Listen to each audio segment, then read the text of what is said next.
Welcome back. You're watching The Money Show with me, Kavita Thapliyal. The Supreme Court of India decriminalized homosexuality in a landmark judgment in 2018, yet many insurance benefits have not been available to the community. While the past couple of years have seen many workplaces offering inclusive policies, the journey towards equal and inclusive policies remains elusive. So, on The Money Show today, we have on board Anuj Parekh, co-founder, CEO, Healthysure, and Sajja Praveen Chowdary, head Policybazaar for business, to discuss more on this. Sajja, good evening and welcome to the show. So today we are going to focus on life and health insurance benefits for LGBTQ plus, same-sex marriages and live-in relationships. Although we know homosexuality has been decriminalized, but then a lot of work needs to be done for same-sex marriages. And although live-in relationship have got the thumbs up from the Supreme Court, yet there are still things which are not as simple and easy as it is for the rest of the crowd. So let's talk about the availability of life insurance for same-sex marriages, LGBT plus community and live-in relationship. What's the structure like? What has changed? A lot needs to be though, but then so far, what is a step that's been taken already from the industry side? So basically, as you have said in the earlier discussion as well, no, the only thing that has changed is the recognition of it, right? The life remains the same, the members remain the same, the beings remain the same. So from an insurance company's perspective, the risk is at this point of time is almost the same. The only thing that was required to change is that earlier, whenever you were nominating same-sex kind of a partner or a spouse or anything, the systems would not allow, or if there's no third gender that's mentioned and so on and so forth, right? It's majorly a systemic changes. That's it, basis, which has changed kind of. Uh, and that's predominantly from life insurance perspective when you speak about, because there's nothing beyond that from a risk perspective that, that's different, or, from a pricing perspective that's still done. Once again, the reason behind it is in life insurance today, there's a pricing that's done basis gender, one of the important factors, whether it's male or female. Now there's third gender, which you say as a transgender. Now there's not enough data available to kind of price it around it, but then today it's generally taken as a generic kind of thing. The majority changes is only about systemic changes, as I mentioned. The rest remains the same at this point of time. All right, and this is life insurance you're talking about specifically, Yes. that too at a corporate level. No, on Which a regular makes life it insurance kind of thing. On a corporate level, I think primarily this is spoken of from a health insurance perspective. Yeah, exactly. That is what I was LG coming down to, because exactly because I think health insurance is slightly a tricky space and a lot of gray area over there as to what can be covered and what not. But then I think floater, getting yourself covered through a floater policy is still doable now. Absolutely. So in a corporate level, right, on the regular employee policy, all the employees get covered as usual.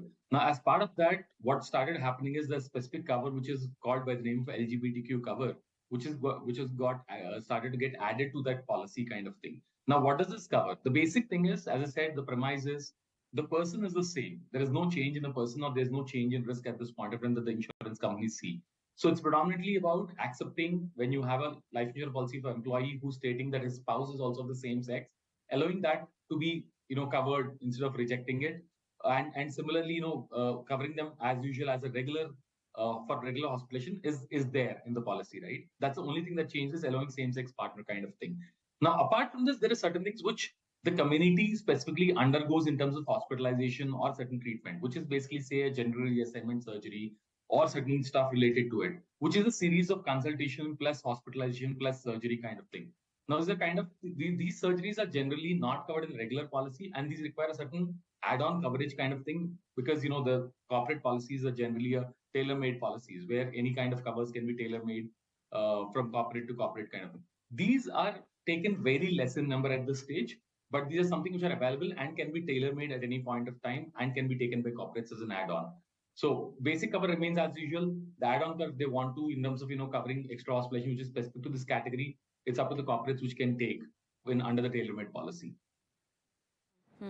All right. Now, I also want to understand the underwriting part, which I think is not needed when you take a life insurance for these specific communities. Sajja, how would you explain that? That's not how it is. The underwriting Okay. is going to happen as usual for anyone, right? It's not going to be that. Okay. But then at this point of time, what we're saying is there is no separate risk that is being seen, and hence there is nothing different that's happening as such. from a perspective of underwriting or any other risk. All right. And when we talk about health insurance, we discussed about the corporate level, which is more about a group policy. But then, is it possible at an individual level also that if you declare that you are a part of a specific community, you can be denied, or maybe any kind of waiting period or any stringent rules that one might have to face, or that option is still not available at all? I don't think at this point of time anything of that sort is there. It's just that you can take a policy, Okay. regular policy as usual, which covers your hospitalization of minimum 24 hours, and as I said, right, that's covered. The only thing is the specific surgeries which we're referring to here in this case, those are general part of the general waiting, general exclusions kind of a list. That's the only thing, and that's something which is it's not a occurrence by accident, which generally hospitalization would happen, right, or something over a period of time that the health deteriorates. It's something as a choice by choice. Someone is wanting to get hospitalized and get a surgery done. So those are part of regular exclusions. Otherwise, the regular health insurance policies are as usual available for the individuals to take, and they can very well opt for them without any challenge. Specifically, even in the same-sex marriages, Sajja? Absolutely, yeah, absolutely. Okay. See, the only thing is, and what right? There's a bit of difference here that you'll have to look at it. Today, what happens is there are a lot of people in this category. When you say same-sex marriage, you speak of it as same-sex marriage, but there are not a lot of legislations that happen in that way. Now, which means it is not that a lot of people are actually officially married kind of thing. It's an unofficial kind of live-in partner kind of a status and so on and so forth. And generally, these kind of coverages are more there in the corporate side, where as an additional coverage that is added as a LGBTQ cover or a same-sex partner kind of thing or a live-in partner kind of a thing. These kind of coverages are allowed kind of a thing, right? Otherwise, in regular thing, you would need to add them as a spouse itself, and there is no other option otherwise generally available. Sajja, what about same-sex community people buying a joint life insurance, or that option is not available for them? Is that possible?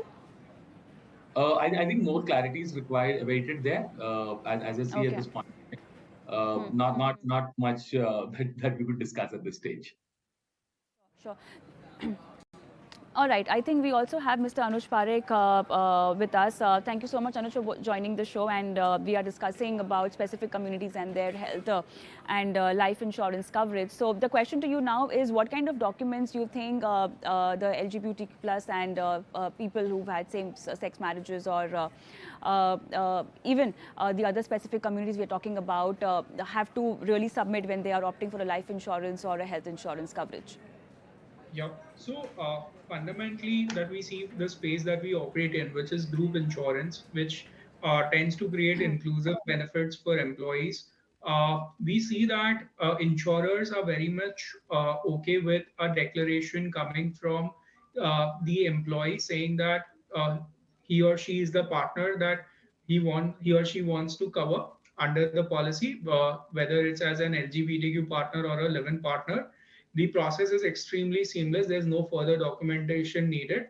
It is just that at the time of inception of the policy, the members who are already on payroll need to declare their family members, live-in partners, or LGBTQ partners, as the case may be, without any further need of documentation.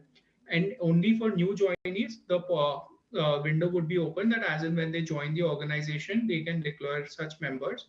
But existing members in middle of the year cannot declare their live-in partners or LGBTQ partners, just to prevent any scope of abuse. All right. Sajja, anything else that you want to add on the same question? About when we are referring to, kind of, is there anything different that these people are treated or in terms of coverage and underwriting, which you said, right? See, what happens today is the uptake of these covers in the corporate side also, whether you call it LGBTQ cover or, the same-sex partner cover and so on and so forth, these are limited in nature. And there's a community which is coming out just now, openly kind of, in terms of the public and so on and so forth, or in terms of declaration. So the insurers, in terms of if they need to give a particular add-on, like the way we said, general reassignment surgery and so on and so forth, these add-ons generally come at a very heavy cost kind of a thing, right? Because there's no enough data around this to look at what are the kind of costs that have happened in the past, or to, in fact, to figure out what is the kind of future risk that would happen with, or future risk that would come up, or any complication that would come up post this kind of a thing. So once more and more, I think people, or there's more and more data with more group people signing up and so on and so forth, probably some of this part also will get much smoothened out in terms of pricing and all of that stuff. which otherwise is going in a very, very standard way, which might not be similar to the way the pricing is done on any other add-ons, which are generic in nature. All right, so that will be all. Thank you so much, Sajja and Anuj, for being on the show and helping our viewers understand every aspect of specific communities and their health and life insurance needs. Thank you so much. On that note, we take a quick break, but then post that, let's discuss about RBI's recent monetary penalties on 4 credit bureau companies and how does it impact and what does it mean to a normal viewer like you and me and someone who depends a lot on the credit score, and what happens to your credit score when these 4 credit bureaus have actually been fined by the RBI, and what are the kind of inaccuracies we are talking about over here. All of this and more after this break.